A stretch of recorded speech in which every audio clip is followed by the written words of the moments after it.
In this video, we're going to look at topic 18, example 4, solve a system of equations approximately. So we're not going to have an exact solution here. We're going to have a approximate decimal. So what is the solution of the system of equations? Y equals 2x minus 3 and y equals negative 5x plus 6. So let's start with the y equals 2x minus 3. We'll graph as much of this by hand as we can, but we will need to enter this in the calculator because we're not going to be able to find the solutions without them. The calculator is not letting me use blue, so to keep this kind of color-coded, let's do this first one in red, just so it's a little easier for us to follow along. So y equals 2x minus 3. So I know that my slope is 2 over 1, and my y-intercept is negative 3. So let's plot that. Let's plot the y-intercept of negative 3, and the slope is rise 2, run 1, so we'll plot that point. All right, we only need 2 points, but let's plot a couple more points, and let's do that using the graphing calculator, so we get used to both of these. So I'm going to type this in as y equals 2x minus 3. And I'm going to go to my table. I'm going to find some points that I can graph. So negative 1 looks like a possibility, negative 1, negative 5, so I can use that. I already have 0, negative 3, I have 1, negative 1, so let's go with 2, 1, 3, 3, and 4, 5. We'll stop with that one. That'll be enough points for us. So we'll connect these.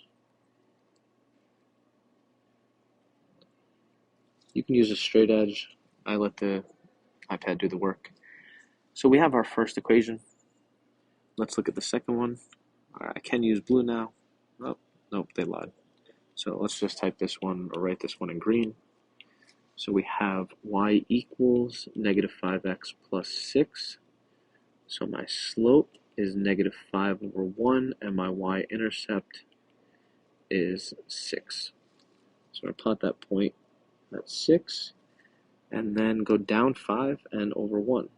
So down 5 over 1, and I'll do that again, 1, 2, 3, 4, 5, and here. So connect these dots. Getting worse and worse at drawing straight lines. Let's try it one more time.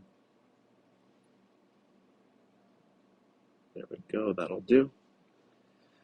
And I'm going to type this in, so negative 5x. Remember to use the negative sign, and plus 6. So I have my table here, I have my 2 typed out, and my equations.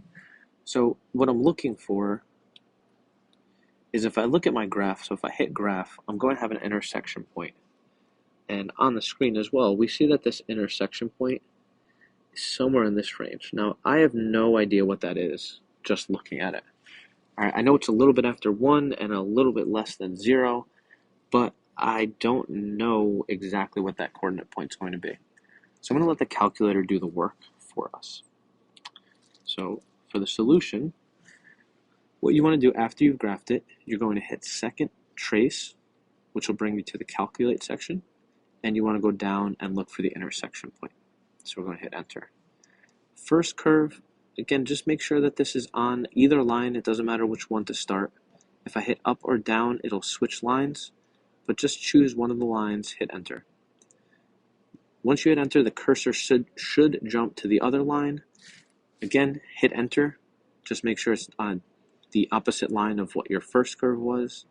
And then for the guess, try to get as close to the solution as we can. So somewhere in there, hit enter, and now we have an approximate solution.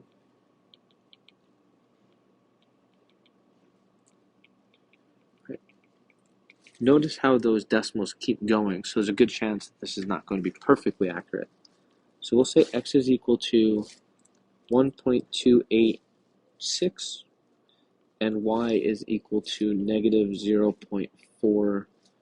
So I'm going to round up on both of those. We're just looking for approximate solutions. We definitely don't want to say 1, 0, because that's definitely not the case. So something, maybe 3 decimals or even 2 decimals would be okay, but something along these lines. And if we wanted to write this as a coordinate point, I would say, let's put approximate symbols in here, not equal signs.